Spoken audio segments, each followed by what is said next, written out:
মুখর, আপনি যেমনটা বলছিলেন, আপনাকে যদি বলতে চাই এবং দেখাতে চাই যে রাজশাহী বিভাগীয় যে শ্রমিক মালিক ঐক্য পরিষদ রয়েছে, তাদের যে ঢাকা যে ধর্মঘট এবং তেল সরবরাহ যে বন্ধ রয়েছে আজকে সকাল থেকে।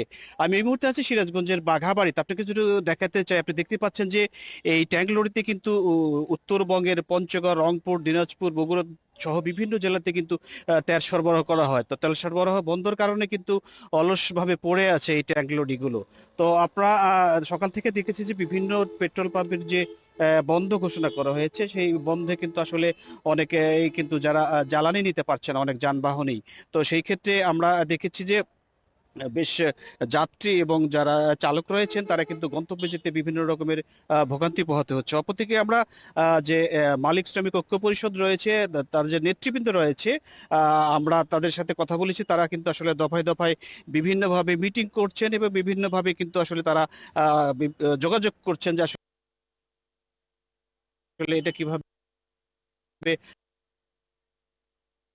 কিন্তু একটি পেট্রোল উচ্ছেদের কারণে কিন্তু তাদের তেল সরবরাহ বন্ধ রয়েছে, এমনটা জানিয়েছেন তারা।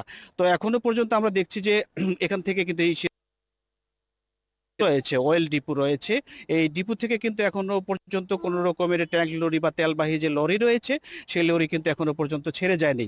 তো আমরা রাজশাহী বিভাগে যে ট্যাঙ্ক শ্রমিক মালিক ঐক্য পরিষদের যারা নেতৃবৃন্দ রয়েছে, তারা কিন্তু এই বাঘাবাড়িতে মিটিং করছেন এবং মিটিং শেষে কিন্তু তারা আসলে সিদ্ধান্ত নেবেন যে তারা আসলে পরবর্তী যে করণীয় বা পরবর্তী যে তাদের দিক নির্দেশনা রয়েছে বা পরবর্তী যে কর্মসূচি রয়েছে, সেই কর্মসূচি কিন্তু আসলে তারা ঘোষণা করবেন।